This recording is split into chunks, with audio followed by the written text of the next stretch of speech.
Alrighty. You can see the title once again. We're just gonna do it like that. You can see the title. From hearing that debate with heavy quotes on it, between Stryker and James Alsop and Vosh and Destiny, proves that while integration may have been a failure, I would say we, in the royal we, maybe, or whichever we you want to say, have to kind of still play by the rules in that way. We still have to play the game in that way. The LARP is unrealistic. It's infeasible. It really, it is completely not feasible to do. We have to be realistic about it. So, I realize that. And I mentioned this because of, I think that guy, Cornholio 95, I think, was the guy who made the comment. Apparently lives in Oklahoma. And me, living in Lawton, Oklahoma for a brief time, going to college at Cameron University there. I know that, it is rough being in Oklahoma. It is. It's a rough, and bark, sound like a dog, but it's a rough place, man. I'm sure that there are states that are worse off, but daggum, that's Oklahoma for you. Anyway, what was I gonna say? But basically, we just have to kind of learn to make do with things as they are. I'm not even gonna bring up let's do this or that type of policy. Let's not do that. I'm just gonna say let's play the game as it is and go with that. Okay. Part 2, that was kind of brief. Anyway, part 2 is we're gonna read through because also that Cornholio 95 was put me on to said, have you read Mao's On Contradiction? Now, I've heard of it, but I've never actually read it. So I don't know if this is the actual one, but it's 5 pages. So we'll read through it and we'll kind of skim-a-roo through it here, and that'll be some good content. And we can go from there. What is that? How does that sound? So we'll go ahead and share the screen here. As always, we're going to do this boomer style. There we go. And we're going to make sure that goes away. There we go. And there we go. And big screen. And there we go. Okay. All right. Let's look through this here.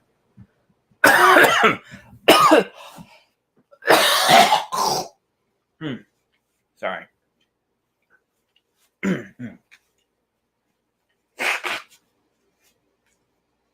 Well, that's disgusting. Sorry.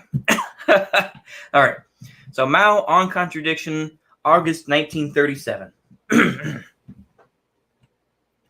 Throughout the history of human knowledge, there have been 2 conceptions concerning the law of development of the universe: the metaphysical conception and the dialectical conception, which form 2 opposing world outlooks. The metaphysical or vulgar evolutionist world outlook sees things as isolated, static, and one-sided. It regards all things in the universe, their forms, and their species as eternally isolated from one another and immutable. Such change as there is can only be an increase or decrease in quality or a change of place. Moreover, the cause of such as an increase or decrease or change of place is not inside things, but outside them. That is, the motive force is external. Metaphysicians hold that all the different kinds of things in the universe and all their characteristics have been the same ever since they first came into being. All subsequent changes have simply been increases or decreases in quantity. They contend that a thing can only keep on repeating itself as the same kind of thing and cannot change into anything different.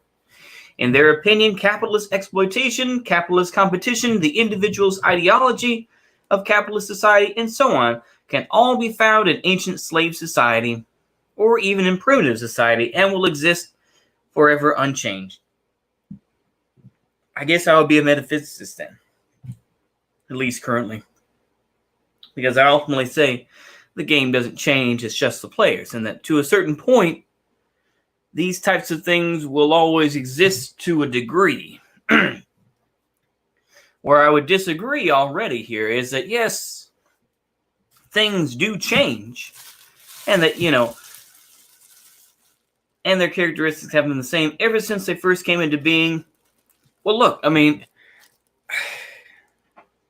it's like, okay, let's talk about animals. It's like, I don't recall, apart from some zoology type of things, is that various types of birds, they all may collect nuts or something like that, or collect, whatever the case may be, or go in and steal honey, or whatever the case may be. They all adapted differently. Some have short beaks, some have long thin beaks so that they can get into stuff. So once again, I don't deny the history of various animals. It's meant to adapt to their environment. But I still hold the same view, is that these things remain the same. A bird is going to be a bird. It's not going to be suddenly doing taxes. I know that's more in the the egregious and the ridiculous, but that's my opinion. And if it's wrong, well, it's wrong. Okay. So such as geography and climate. They ascribe that causes of social development to factors external to society, such as geography and climate. They search in an oversimplified way outside a thing for the causes of its development. Well, once again, I guess you don't like zoology, or the history of certain animals, including birds, evolving differently than other birds. But all right, maybe I'm just being disingenuous. And they deny the theory of materialist dialectics, which holds that development arises from the contradictions inside a thing. Once again, I don't disagree necessarily with dialectics. The idea that, and they deny the theory of materialist dialectics, which holds that, from contradictions. Of course, there's always going to be contradictions. So, once again, you can have one thing and you can be more of a metaphysicist and also realize that there are contradictions. It's just like some people are the way that they are. It's just like, Bill Clinton may have been, a Rhodes Scholar, this and that, but guess what? He liked his women because I shouldn't even say, not even that he liked his women, but he liked his, they're just some things that are just people, it's all they know. You know what I mean? Anyway, contradictions inside a thing. Consequently, they can explain neither the qualitative diversity of things nor the phenomenon of one quality changing into another. As opposed to the metaphysical world outlook, the world outlook of materialist dialectics holds that in order to understand the development of a thing, which is studied internally and in its relations with other things, in other words, the development of things should be seen as internal and necessary self-movement, while each thing in its movement is interrelated with and interacts on the things around it. Once again, this is the kind of idea of an ecosystem. Okay, I get that. All right. Okay. The fundamental cause of the development of a thing is not external, but internal. It can be both. It lies in the contradictoriness within the thing. There is internal contradiction in every single thing. Hence, its motion and development. Contradictoriness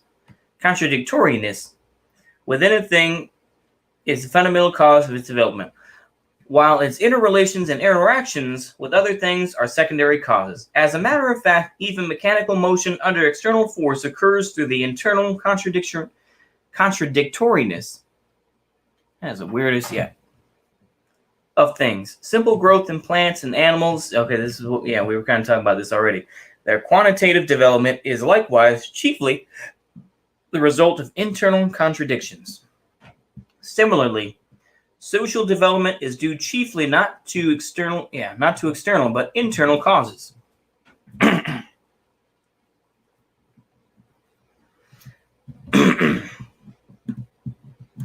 Countries with almost the same geographical and climatic conditions display great diversity and unevenness in their development. Moreover, great social changes may take place in one and the same country, although its geography and climate remain unchanged. Huh? So hold on. So he said, well, once again, I realize that there are contradictions. Yeah, this is the going into the dialect. It's like, yeah, I don't deny that there aren't contradictions. There will always be contradictions, of course. But yeah, so basically, yeah, imperialist Russia changed into the socialist Soviet Union, and feudal Japan, which had locked its doors against the world, changed into imperialist Japan, although no change occurred in the geography and climate of either country. Okay, I don't really get the point of that, but yeah, it's the same type of thing. It's like, once again, just because capitalism or the Tsar, the Tsar's main family, the Tsar's direct family, the Romanov family was killed, doesn't mean the Romanov family was destroyed, because it wasn't. There were plenty of cousins and, this and that, and allegedly, Anastasia, who, and of course I know that's Feihua, I know, but who left who left Russia and lived out their lives. They just kind of blended in the background. So they stayed in Paris and they lived in the United States or whatever the case may be. And yeah, it's ironic, of course, because the guy who killed their family, killed the whole family, he was killed in the Great Purges. So that's one of those what goes around comes around type of things. But anyway, just to say, I'm not shilling for the Romanovs, just in case y'all hear this. I'm not shilling for them. I'm just saying it's just the way that it goes. You live by the gun, die by the gun type of thing. Okay. According to materialist dialectics, changes in nature are due chiefly to the development of internal contradictions in nature. Changes in society are due chiefly to the development of the internal contradictions in society. That is, the contradiction between the productive forces and the relations of production. We're gonna skip through some of this. I'm not gonna read every single word. This dialectical world outlook teaches us primarily how to observe and analyze the movement of opposites in different things, and on the basis of such analysis to indicate the methods for resolving contradictions. Once again, that's the problem. Why do you need to resolve contradictions? This is just, yeah. You don't need to resolve every single contradiction in the world. Because to me, I don't know. That's just my thinking, yeah. Universality of contradiction. Okay. The interdependence of the contradictory aspects present in all things, and the struggle between these aspects determine the life of all things and push their development forward. There is nothing that does not contain contradiction. Yeah. Once again, I don't disagree. Without contradiction, nothing would exist. Contradiction is the basis of the simple forms of motion, for instance, mechanical motion, and still more so of the complex forms of motion. Lenin illustrated the universality of contradiction as follows. In mathematics, plus and minus, differential and integral. In mechanics, action, reaction. Physics, positive and negative energy. In chemistry, the combination and dissociation of atoms. In social science, the class struggle. Yeah, there's class struggle, which, yeah, of course, does exist between the rich and the poor, of course, between the bourgeoisie and the proletariat. But the idea, once again, of class consciousness, where everybody gets along and everybody, there's another contradiction that is not talked about. That's there's dialectic in that as well. But of course, I have never heard anything about those contradictions between. More specifically between, Black and Hispanic, say, or between, even between a plumber and a carpenter, they're going to see things differently. So those are contradictions as well. That's something that you don't hear about. But maybe I'm wrong. Maybe I haven't read every single text that was done by Marx, Lenin, Engels, Mao, Stalin and whoever else. I'm sure that they've written about it and they say, oh, this is where, okay, that's fine. Anyway, going off on a tangent. In war, offense, I'll just say offense. Offense and defense, advance and retreat, victory and defeat, expand and contract are all mutually contradictory phenomena. One cannot exist without the other. The two aspects are at once in conflict and in interdependence, and this constitutes the totality of war, pushes its development forward, and solves its problems. Opposition and struggle between ideas of different kinds constantly occur within the party. This is a reflection within the party of contradictions between classes and between the new and the old in society. If there were no contradictions in the party, no ideological struggles to resolve them, the party's life would come to an end. Thus, it is already clear that contradiction exists universally in all processes, whether in the simple or in the complex forms of motion. Okay. Principal contradiction and the principal aspect of contradiction. Okay. There are still 2 points in the problem of the particularity of contradiction that must be singled out for analysis, namely the principal contradiction. Okay, in the semi-colonial country, semi-colonial countries such as China, the relationship between the principal contradictions and the non-principal contradictions presents a complicated picture. When imperialism launches a war of aggression against such a country, all its various classes, except for some traders, can temporarily unite. Here we go. Well, see, look at that. I spoke too soon. My bitching was, okay. All its various classes, except for some traders, can temporarily unite in a national war against imperialism. At such a time, the contradiction between imperialism and the country concerned becomes the principal contradiction, while all the contradictions among the various classes within the country, including what was the principal contradiction between the feudal system and the great masses of the people, are temporarily relegated to a secondary and subordinate position. So it was in China in the Opium War of 1840, the Sino-Japanese War of 1894, and the Yiho-Tuan.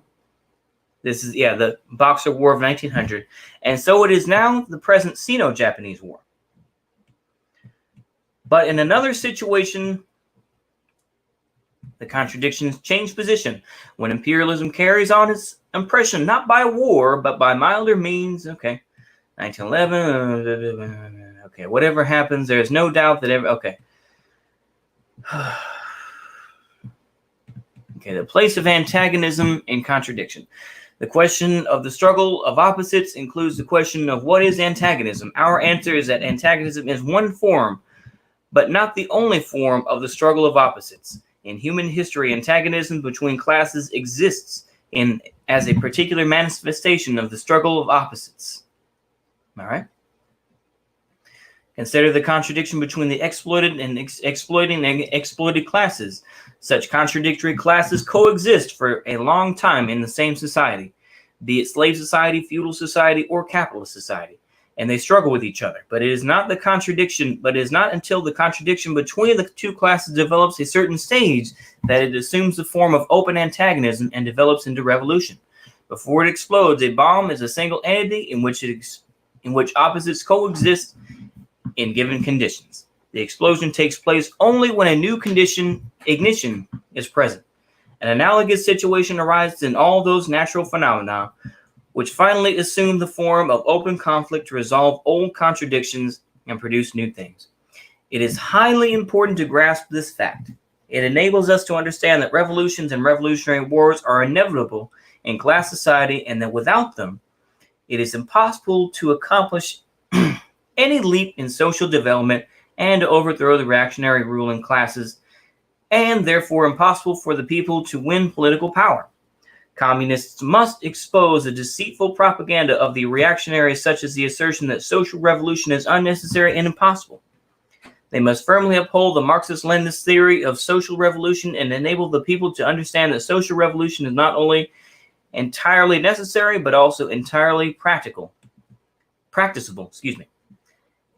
and that the whole history of mankind and triumph of the Soviet Union have confirmed the scientific truth. Okay, here we go. As mentioned, Lenin said antagonism and contradiction are not all one and the same. Under socialism, the first will disappear, the second will remain. Yep. That is to say, antagonism in one form, but not the only form, of the struggle of opposites. The formula of antagonism cannot be arbitrarily applied everywhere. Okay. Well, there we go. So there we are. Like I say, that wasn't too bad overall. Like I say, I don't disagree with those statements. Obviously, that fits the time that it does. It's 1937. I don't disagree with those statements necessarily. It's just that there's so much buildup to revolution, and then it's just, well, things will wither away, and, you know. So there's a lot of different stuff there in between. So I will keep it at that. That was about, well, anyway, I skimmed through that pretty quickly and relatively soon. So I may upload something, I may not later on. So we'll see how it goes. But anyway, I want to get that nipped in the bud. Anyway, y'all enjoy the rest of your day. See you later.